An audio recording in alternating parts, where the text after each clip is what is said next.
Hola a todos, ¿qué tal? ¿Cómo están? Día a día las noticias sobre los cambios del clima en este planeta parecen ser más alarmantes. La falta de nieves en los Alpes, que nos muestran unas fotos tomadas no hace mucho desde un satélite, es uno de los muchos síntomas.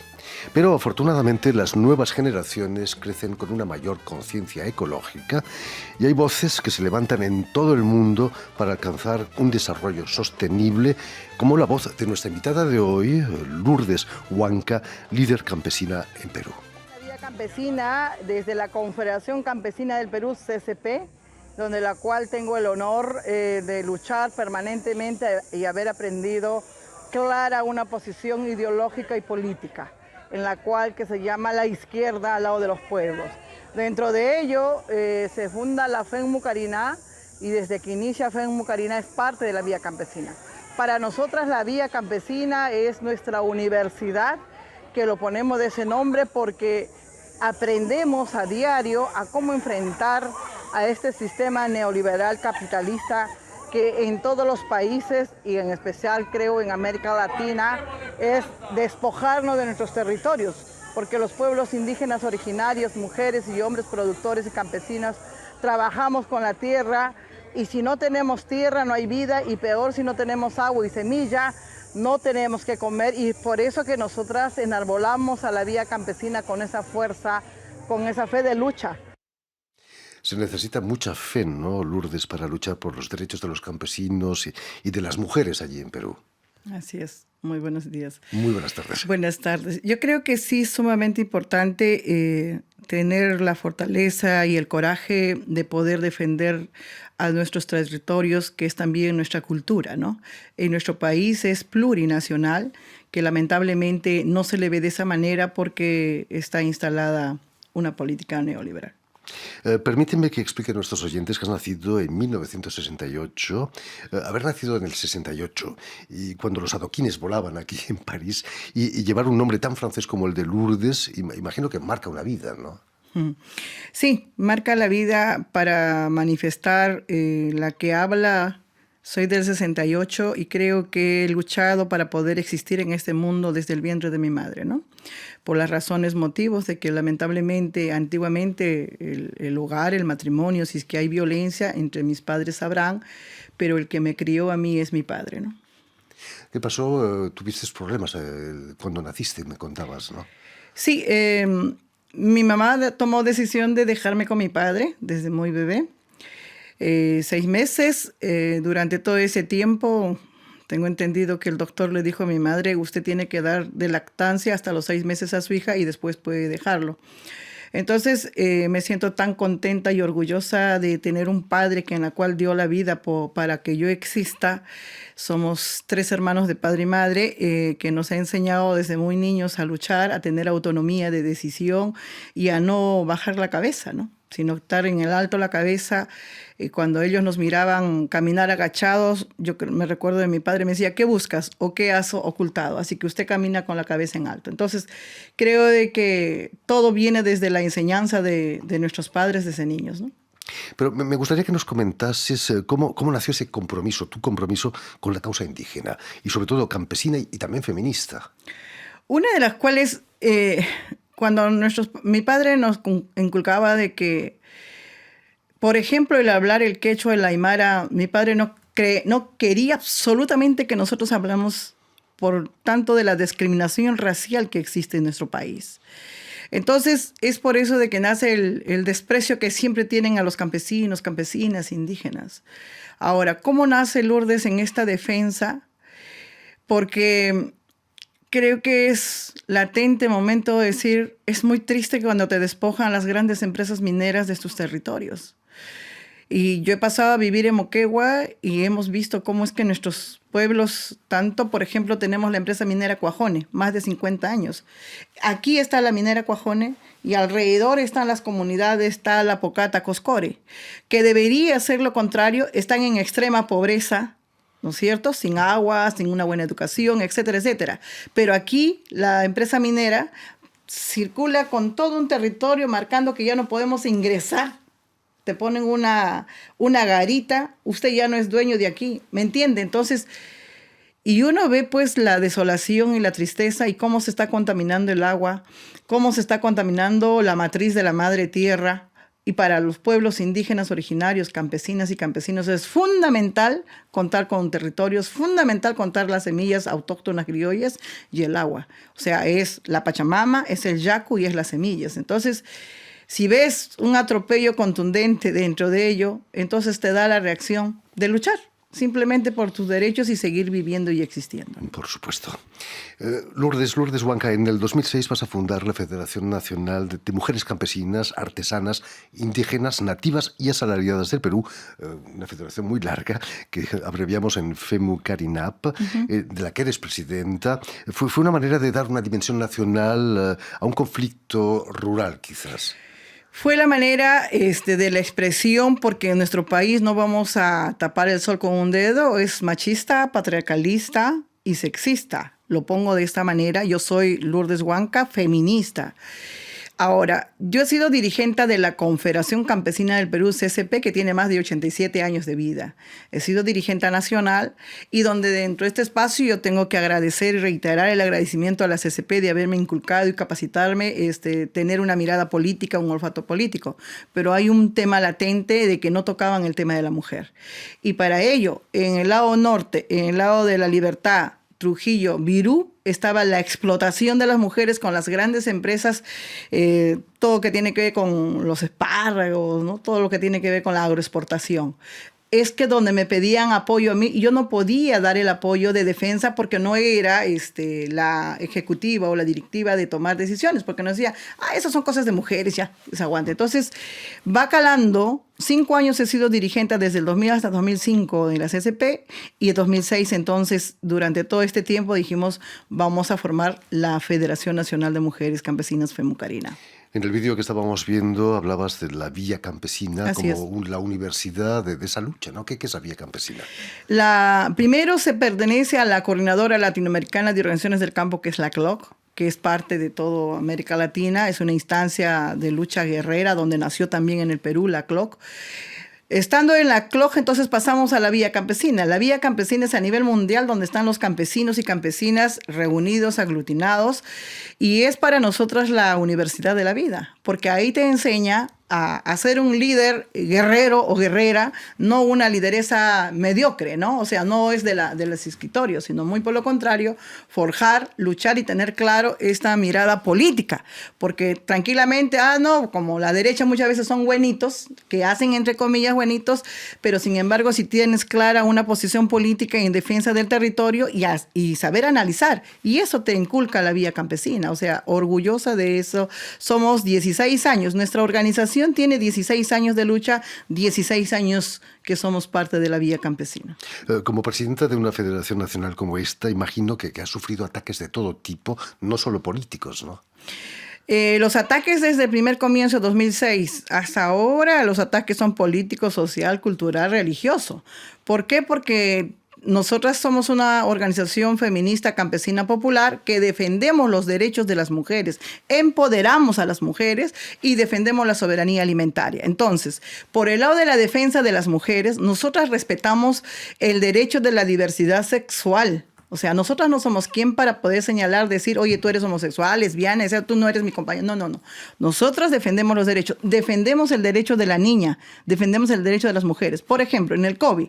¿Qué es lo que ha habido en el COVID? Durante todo ese lapso de fiscal que nosotros hemos estado, las niñas fueron violadas desde 9, 10, 11 años. Pregunto yo, ¿niña madre podrá ser en este mundo de 9, 10 años? No, pues. Entonces, en el país hay el tema de la ley del aborto terapéutico. Y el Poder Legislativo quiere desaparecer esta ley y nosotros decimos que no. Entonces, esos temas son fuertes, contundentes, que vamos defendiendo también la vida de la mujer y la autonomía y decisión de la mujer. Esos ataques incluso te han llevado a protegerte y a temer por tu vida, ¿no?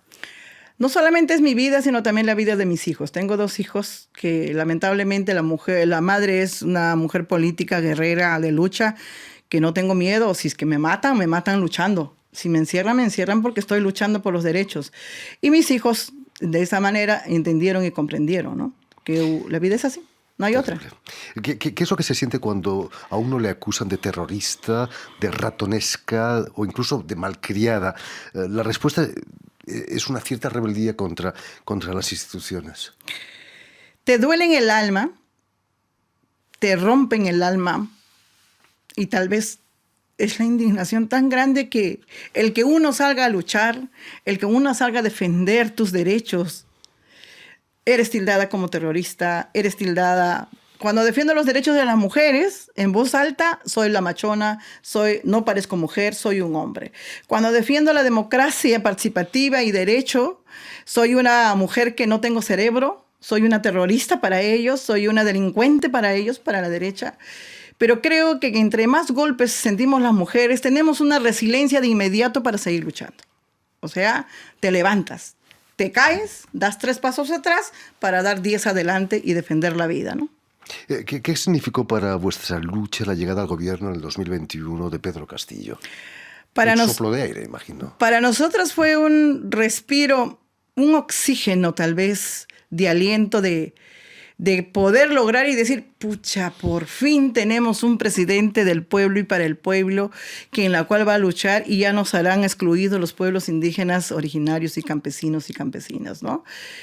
Pero fue una tarea muy, muy fuerte y hasta el momento la lucha en defensa de la democracia y de la participación ciudadana que hemos ido a pie, hemos tenido que caminar 8 horas, 10 horas para ir a dar el voto ciudadano como corresponde en las urnas, ¿no?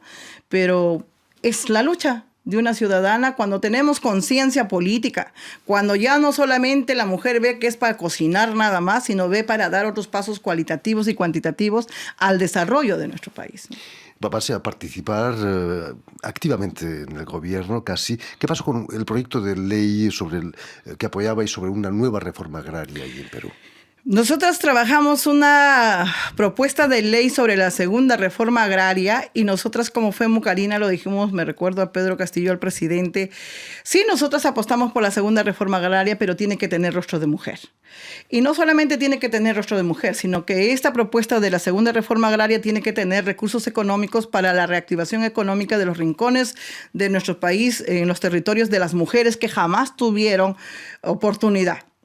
El presidente dijo, muy bien, perfecto, será así. Y él puso 30 millones exclusivamente para las mujeres campesinas indígenas. Entonces, ¿cómo uno no puede respaldar a un presidente que sí está desprendiendo y está dando alternativas y soluciones, ¿no? Entonces, esa propuesta recogida la hemos presentado porque no solamente es FEMUCARINA, sino todas las organizaciones agrarias que se ha trabajado descentralizadamente en el país, al Poder Ejecutivo y al Poder Legislativo. Se presentó esta propuesta de ley.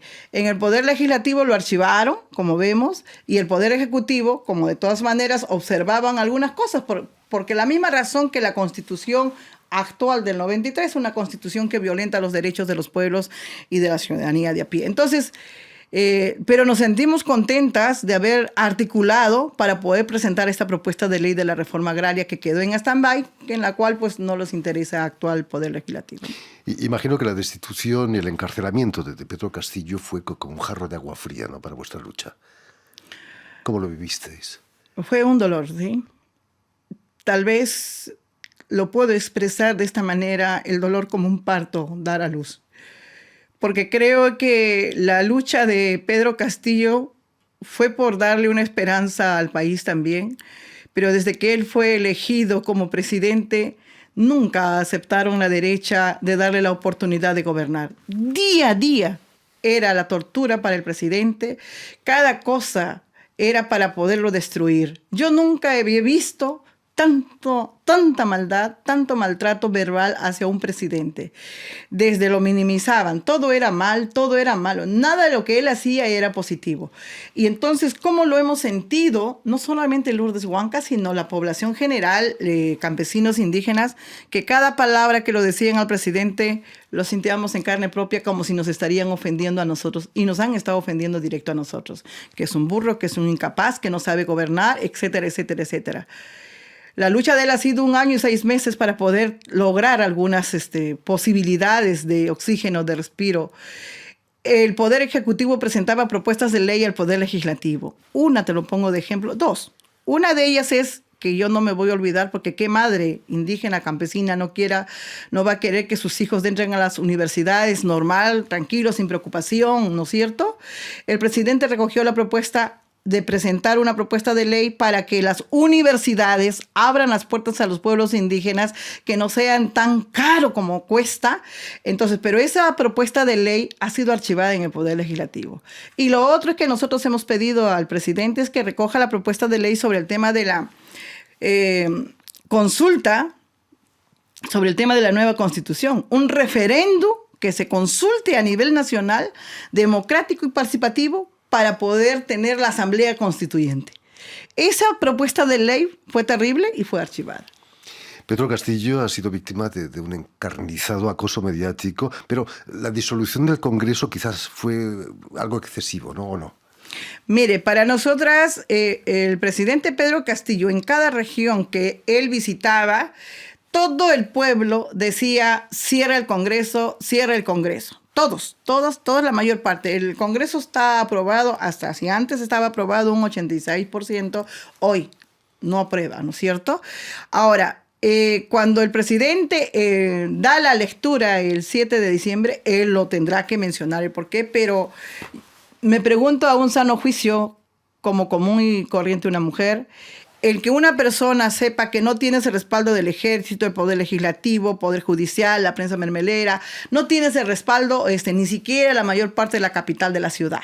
Solamente tu pueblo es las provincias, porque somos nosotros que hemos puesto. Entonces, cuando él leía, temblaba su mano, temblaba. Para nosotras, nuestro presidente ha estado secuestrado en el palacio, ha estado secuestrado y ha sido amenazado. Es nuestra manera de pensar, lo estoy poniendo bien claro en la mesa, por una razón que lo tomamos en cuenta. En ese tiempo, el señor Mendieta, ¿no es cierto? Humberto Mendieta, era el principal asesor del gabinete que tenía el Poder Ejecutivo. Él era responsable de llevar el discurso, entonces, él ha dado en su conferencia donde lo han entrevistado, que el discurso que ha tenido lo ha entregado, no lo han permitido que ingrese hasta donde estaba el presidente. Solo llegó a una puerta, de acá, digamos, la puerta, aquí, este es el discurso del presidente. Ah, muy bien, nosotros lo vamos a entregar. Recibieron las otras personas y cerraron. Entonces, ¿qué hay de ello, no? Para nosotros, esa es la duda que tenemos. Bueno, como vuelvo a decir, el presidente cuando salga del calabozo, de la cárcel, porque lo tienen secuestrado y encerrado injustamente, explicará detalladamente. Paradójicamente llevó ese secuestro, esa detención a una mujer a la presidencia, la primera mujer a la presidencia de Perú. Creo que la primera mujer presidencia del Perú, entre comillas, es una señora usurpadora y es una persona que no tiene palabra, porque las mujeres tenemos palabra. ¿Ya? No se trata mujer por mujer, sino se trata de una señora que no supo respetar su palabra, porque siempre durante años y 6 meses siempre tendían a quererlo vacar el Poder Legislativo, y nosotros muchas veces hemos consultado y preguntado, decía, ¿cuál va a ser su decisión de usted el momento que logre? Yo me voy a ir al lado del presidente Pedro Castillo y lucharemos con el pueblo para poder lograr el derecho, ¿no? Bueno, violentó, y creo que esta señora hoy es una genocida, porque son más de 50 muertos que tenemos en nuestro país, más de 50 muertos. Y lo que quiero que entendamos es los 50 muertos no están en la capital, son en las provincias, son a nuestros hermanos, hermanas campesinas, indígenas, y son menores de edad, sin piedad, ¿no? Entonces, para nosotras, su destitución de inmediata, no solamente para que se vaya a su casa, sino para que vaya presa, porque de acuerdo a derecho, hoy no tenemos derecho en nuestro país, ¿no? Son esos 50 muertos los que te han traído a Europa, al Parlamento Europeo de Bruselas, donde estuviste la semana pasada. Así es. La participación ha sido muy importante en manifestar cómo es que se está masacrando a nuestros hermanos, a nuestras hermanas. Lo hemos trasladado a los diputados de izquierda. Y creo de que es una manera también de decir las verdades, porque una cosa que se cuenta es al revés, ¿no? Entonces, para nosotras... verdaderamente el estar acá en Europa es mencionar y decirle también a nuestros compatriotas peruanos y peruanas que se levanten en voz.